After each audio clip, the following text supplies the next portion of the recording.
เก็บเอาไว้คำว่าหามันบ่นักพอสิตัวอายบ่อยากรู้บ่อยากเห็นบ่อยากเป็นตัวแทนของใครอายบ่เข้าใจทิมอายแล้วกลับมาเฮ็ดหยังก่อนสิไป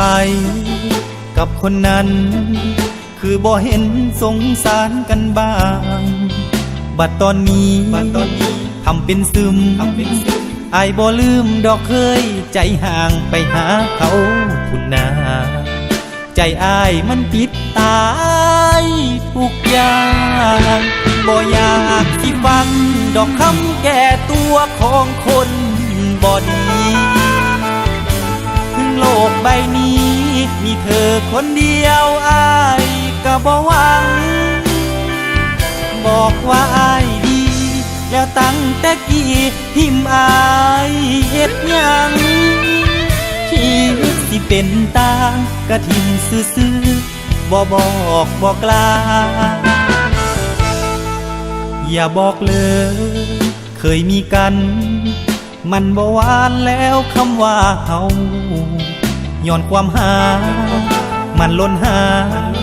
ไปกับสายน้ำตาวันเก่าคำหักแผ่วเบาเกลียดคำขอ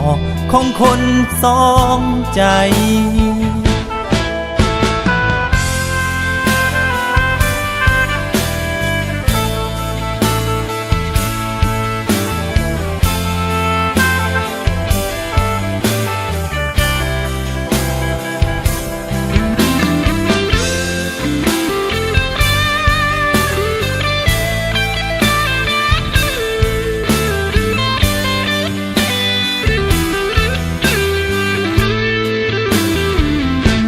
บ่อยากสิฟังดอกคำแก่ตัวของคนบ่ดีถึงโลกใบนี้มีเธอคนเดียวอายก็บ่หวังบอกว่าอายดีแล้วตั้งแต่กี้ทิมอายเฮ็ดหยังที่สิเป็นตางกะทิมซื่อๆบ่บอกบ่กล้าบ่อยากสิฟังดอกคำแก่ตัวของคนใจร้ายเจ้าทิมอายไปก็จบกันไปอยากกลับมาหวังบอกว่าอายดีแล้วตั้งแต่กี้ทิมอายเฮ็ดหยังที่สิเป็นตางกะทิมซื่อๆบ่บอกบ่กล้า